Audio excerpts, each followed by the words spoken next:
Okay, all right. So in grade school, were there any particular mentors in grade school, or? I think the principal of the school was a mentor. I can't remember his name now. George F. Perry was the principal. I got swatted or paddled maybe once or twice in my career at grade school, and that was the punishment. You do something out of line, go to the principal's office. He's got like a fraternity paddle, bend over, swack, 2 or 3 whacks, and that was punishment. They tell your parents. Parents would jack you up at home, for embarrassing them and doing things that you weren't supposed to do that brought a negative attention to you and your home. So that's kind of the way it was. So there was an orderliness. I had great teachers. So I remember all of my teachers from kindergarten, 1st, 2nd, 3rd, 4th, and 6th grade. All of them, I believe, saw me and saw my potential and spoke to that and inspired me. So I think George Perry had some visitors from India. They were maybe student teaching or something, and he brought them we knew in advance, to my classes, maybe 6th grade or maybe 5th grade, and the teacher had picked certain students to make presentations, and I was picked to do a presentation on religions in the world. So I did the research to talk about Islam, about Buddhism and Christianity, the 3 great faiths. And so I, went to the World Book and wrote up a paper and made a presentation that I was quite proud of, and I delivered it properly and got positive, feedback from both the teacher, Mr. Perry, and the visitors, because it was an accurate presentation and an appropriate understanding of the propositions and distinctions of these 3 great faiths. So that kind of thing through grade school, where you get recognized and you get appreciated. And I think when we were in 6th grade, sometimes my father would have me bring the receipts from the previous day to school with me, because he had another job at Armour's. We had the grocery store, and we had to make the deposit. And so my mother couldn't leave the store. I would take the money to school. The teacher would let me leave to go to the bank. The bank was 3 blocks from the school. I would walk to the bank, make the deposit, get the receipt. So I did that fairly regularly as a 6th grader, and I might have had, it was a big responsibility.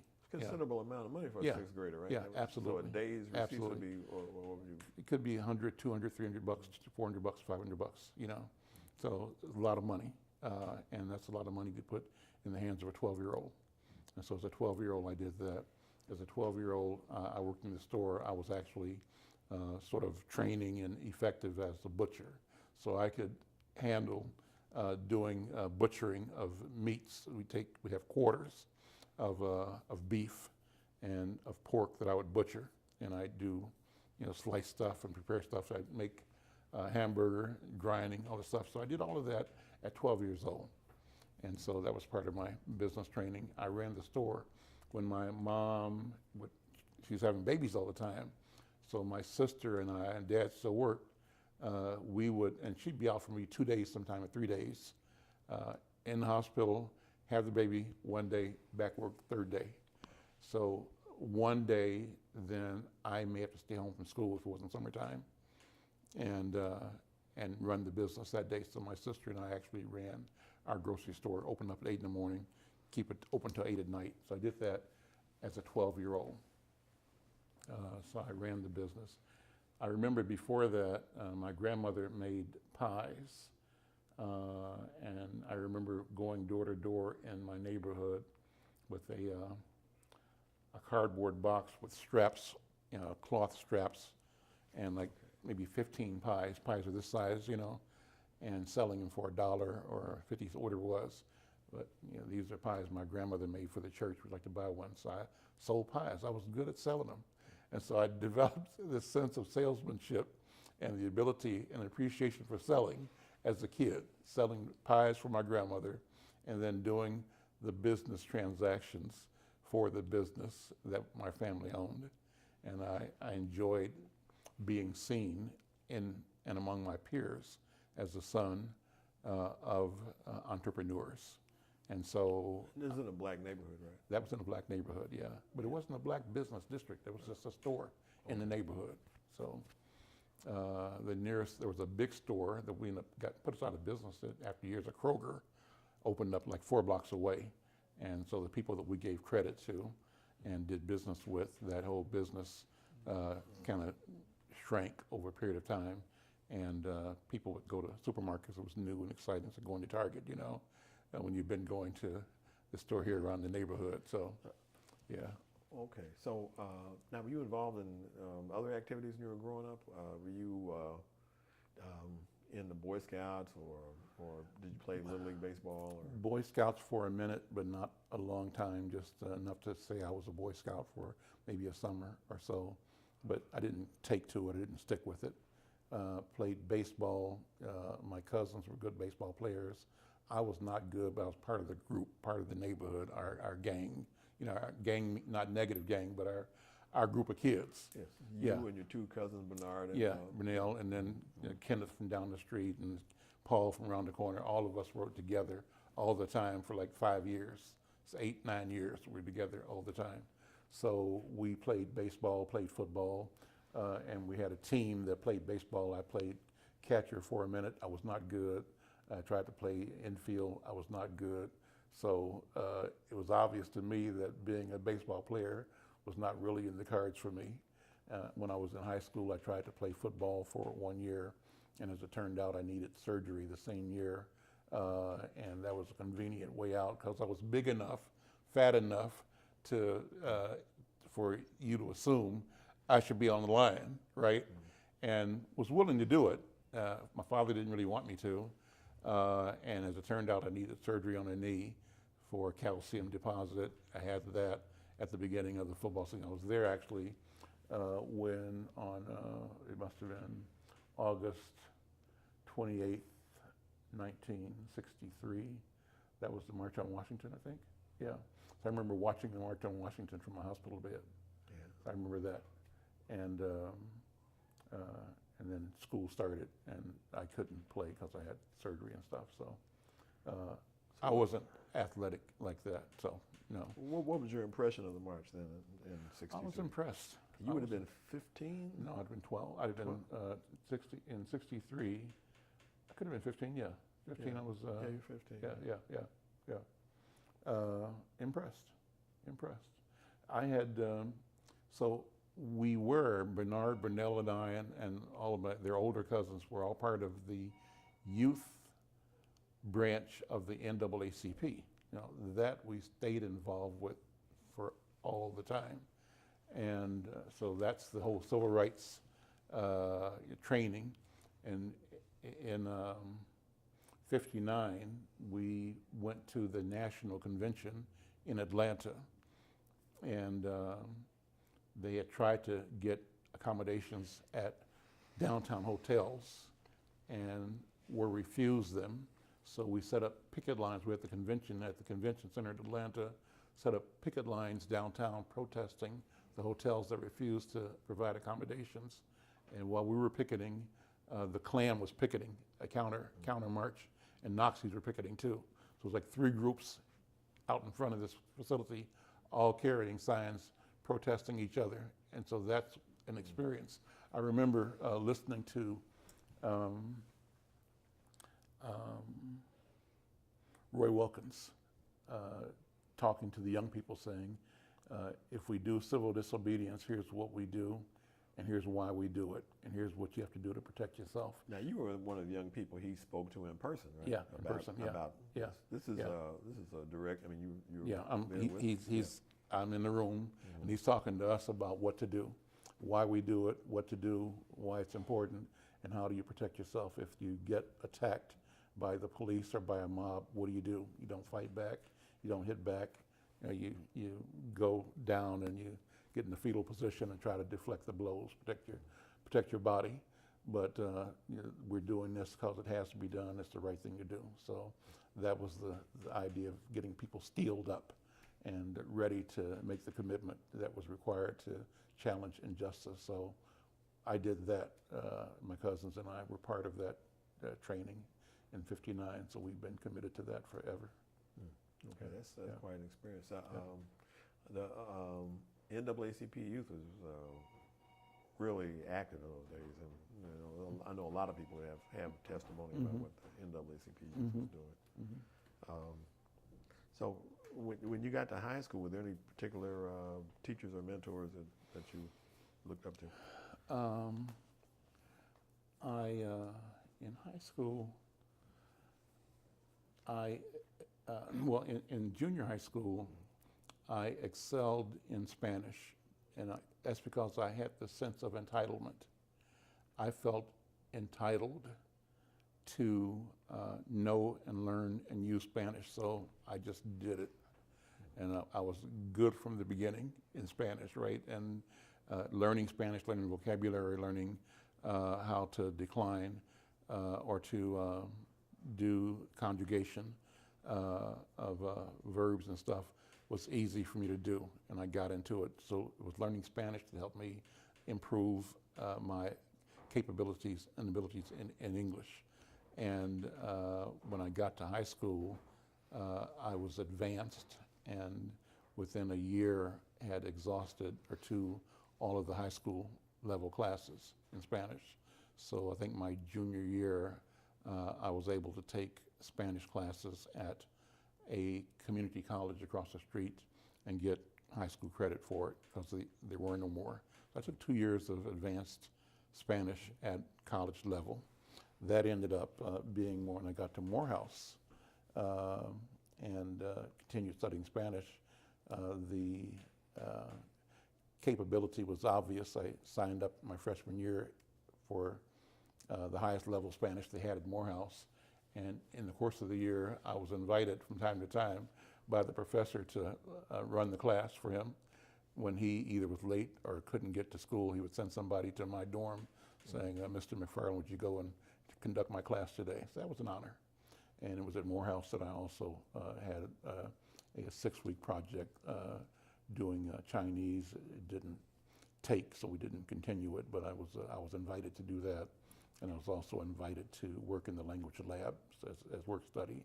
And so that was all about Spanish for me and Spanish language. So the teacher who taught Spanish was pretty influential to me. I kind of saw how he did and what he learned. And then this Mrs. Rundorf, who taught Spanish at the college level, sort of affirmed. She thought I was in a little bit over my head, but that I could do it, because it was difficult literature that I was studying at the college level. But she affirmed that I could do it, and I stuck with it, and it paid off. So I didn't want to skyrocket you to Morehouse already, but let's talk about let's go back to high school to Westport. Now, were you a popular high school student, or were you involved in the school paper or any of the activities? Was this an integrated high school? Or? It was becoming integrated, yes. Okay. So how many black students were there when you got there? In my class, there were maybe 12, 13. Out of maybe a couple thousand? 1,000 or so. Oh, okay. Yeah, out of maybe 800 for my class. Okay. And it was like maybe a 4,000 or 3,000 student body altogether. So each class had about 1,000 or fewer. Okay. Yeah. Okay. And so. So did you get a chance to, in that kind of setting, did you get a chance to, be a leader? Yes, in the sense that I was part of what was called a group called the Browning Literary Society. So there were literary clubs for the nerds, and I was a nerd, right? And so I was invited to be part of this one group called the Browning Literary Society, and this is young kids who loved literature, right, and who, they were snobs who set themselves apart from common people because they were familiar with the language and with great works of art. And so that's the crowd I was in. So we had coffee in the morning and smoked cigarettes at the drugstore across the street, and talked about world affairs, politics, culture, business. And so these are great society days too. I mean, this is after great. This is you start high school 62 was Yeah. it? 62, yeah. And John Kennedy's killed in '63. Yeah. So LBJ Yeah. next Yeah. 4 years. And national, the tone in the Was nation changing a bit at that time. At that time, right? because it was right. Yeah. hopeful and Yeah. youthful Yeah. when John Kennedy was president. Yeah. One of the most motivating experiences I had was seeing Ebony present a photograph of Carl Rowan's family. Johnson, was it Johnson, had named Rowan, either Johnson or Kennedy had named Rowan to be ambassador to Finland. Finland, I think. Yeah. Yeah. And Ebony presented Rowan and his family as the one of the first black ambassadors to a white country. And I just remember that making an indelible impression on me. And I had the feeling at that point in time that I could be an ambassador. So that was an early dream desire to see myself in a role as an ambassador based on the image that I saw on Ebony magazine. Well, as it turned out, I became the Carl Rowan Scholar at the University of Minnesota School of Journalism. That's what my scholarship was Carl Rowan. And I met Carl Rowan after that as well. Okay. So, yeah. Yeah, he had a regular radio He was here. commentary. He worked here at the Minneapolis Star Tribune. Okay. Yeah, I yeah. didn't realize that. Yeah. Okay. Was did anything special happen at graduation from high school? Did you have any particular special honors? Actually, no, and I left before actual graduation because I had a summer school program at Morehouse, so I did not actually walk through the graduation. So, but I got my degree, obviously. Okay. Yeah. How did you end up choosing Morehouse? Was it through the connections with the NAACP or what? Scholarship. The counselor at the high school said, "Here's one you should apply for. It's a good school, and you should look at it." And I applied, and I won a 4-year, all expenses paid scholarship to Morehouse. I only used 1 year of it, my freshman year, but it was a Alfred P. Sloan Opportunity Award scholarship. Included summer school, kind of catch up, orientation, see where you are, college prep. So I went to Morehouse for the summer, and then home for a week or two, and then back again when school started. But I was a seasoned freshman as opposed to just getting there because I'd been there the entire summer. Now, when you got to Morehouse, Benjamin Mays was still the president, Yep. right? Yep. Okay. Yeah. Did you ever have a chance to meet him in person? I met him. I don't think I talked to him. I just saw him. I didn't have. He wouldn't recognize me from any other student in the school, you know. Yeah. So he was at chapel, and he would speak at chapel. But I don't remember ever having a personal conversation with him. I'm sure I did not. Do you have a story about him at all? I don't. He was just a majestic sounding guy. You know, just a guy with that everybody adored and respected. And so, you know, they called him Buck Benny. Right. Yeah, you know, so I knew him. Dean Brazil was the guy that I talked to.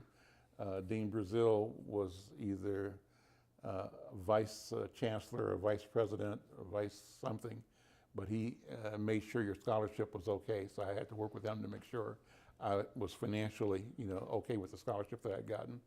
And he was a person that I talked to that was encouraging.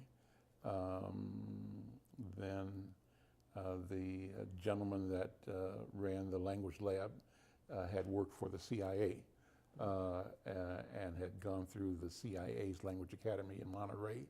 So based on him, I kind of wanted to do that, is learn how to learn languages. You know, because he said you've got a gift, and you should pursue it. So he affirmed my ability because I'd done a lot of good work in Spanish.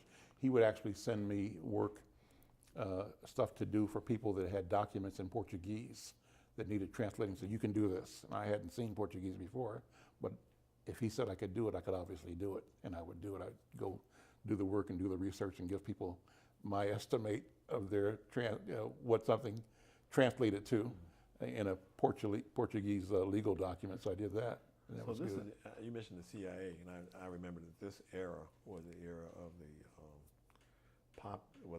spy literature and films and TV shows were just everywhere. Mhm. Those days. James Bond blew up big. You had I Spy on television, Mhm. which starred Bill Cosby in it first. Yep. Serious kind of a role, though it wasn't like a real super serious show, Right. but he was Right. a Rhodes Scholar in the Mhm. show. He spoke every language you can Mhm. think of, Mhm. you know, but he, working for U.S. intelligence in Yeah. some Yeah. Yeah. capacity, right? Yeah.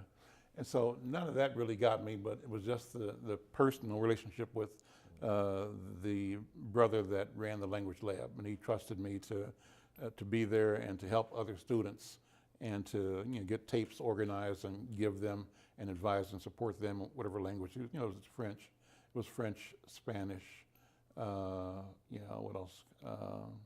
Might have been German, and people had to come and do these tape exercises. So I managed that process for a half of the year at Morehouse. Plus, I did the stuff just teaching in my class. I think I also took French at Morehouse as well. So you must have met a few foreign students at Morehouse, right? There weren't that many. None from the Not Caribbean 65. or Africa? Or, There probably were some, but I didn't really meet them. There probably were some. I met a few white students that were there from Boston, some young ladies that were there at Spelman for the summer, and they were kind of activists, working and going to school or doing community work based on the campus. So that was about it. Okay. Now you got involved in actions to support Julian Bond's bid I did. for So Congress, right? when the Georgia legislature refused to seat him, they had rallies on campus. Dr. King came and led a march. That's the first time I had face-to-face contact with him, so I was in Graves Hall, and I helped organize people in my area saying, let's go to do this march. And I did the march with Julian Bond. I ended up meeting Julian Bond, and he was active with SNCC still at the time. And I just remember seeing him at SNCC headquarters, and once for sure, getting a ride back with him from SNCC over to campus, and just talking about what you're doing and why you're doing it. He was just a cool guy. So yeah. Now, Dr. King was assassinated while you were at Morehouse, right? No. No? I did my freshman year at Morehouse. Oh, okay. So you left. I left Morehouse because I had Okay. in high school, I joined the Naval Reserve. Okay.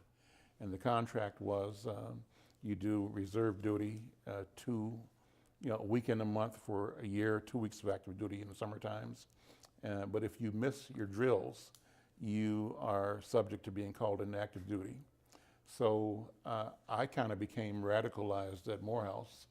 I started reading more and learning more about black nationalism, and involved in discussions about the question of race, black consciousness, the question of black politics, and the SNCC proposition of protest, and saw myself more in the light of challenging what our country stood for, challenging the duplicity, challenging the contradiction between the values espoused by the nation that we've been taught as children in high school and the reality that was obvious to everybody, and questioning why all of us accepted the lie and lived with it, and should I therefore accept the lie and live with it, and as a young person, young man, wanting to have a life of consequence, chose to think more and move more in activity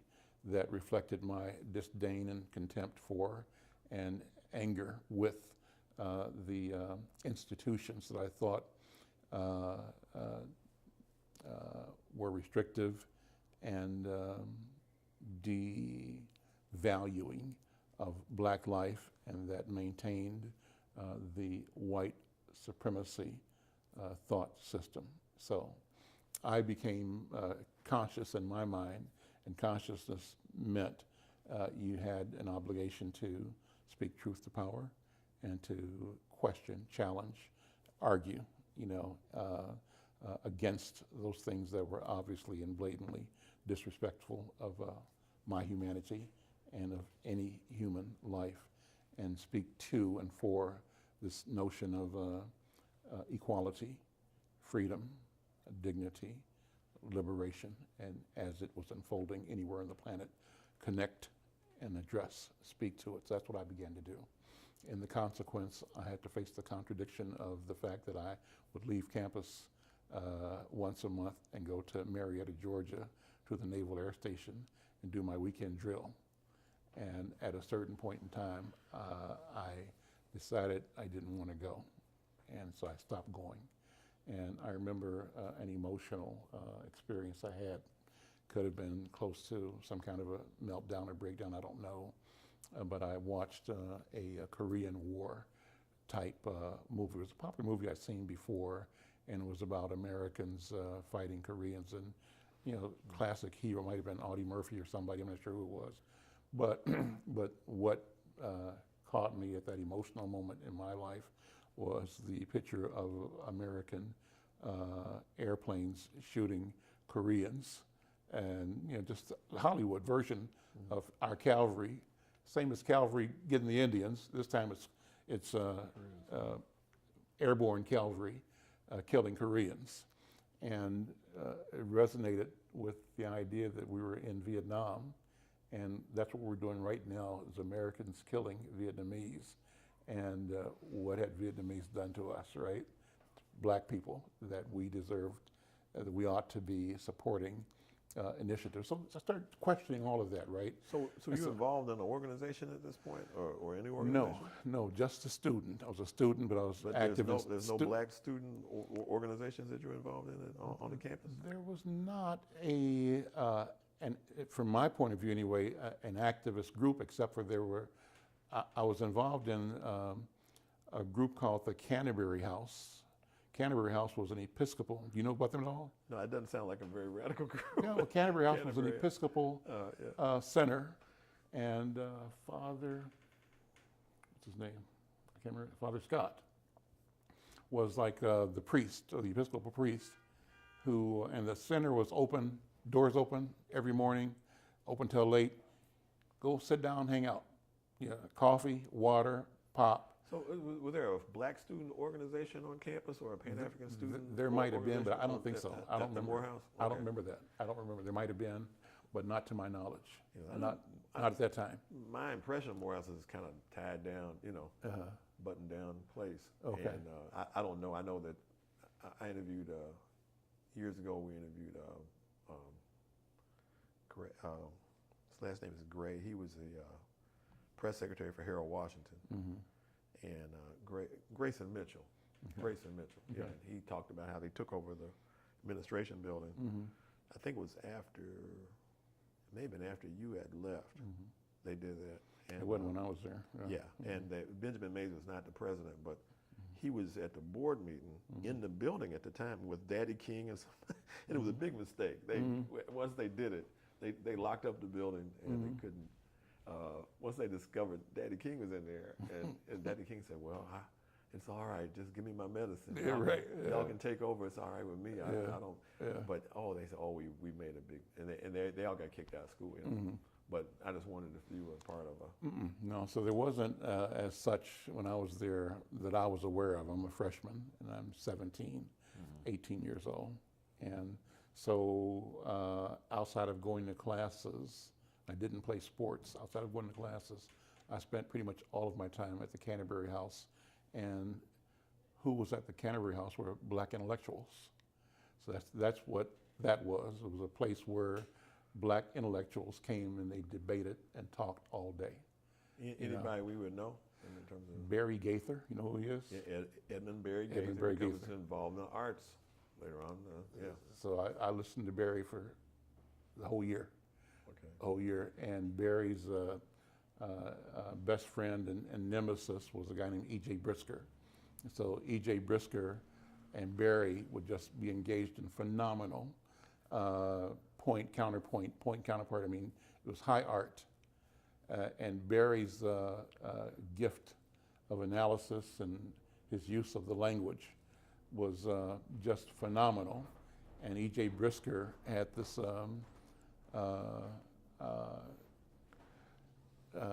what time is it now? Okay. What time is it now? Okay, Yeah. great. Yeah, that's fine. All right.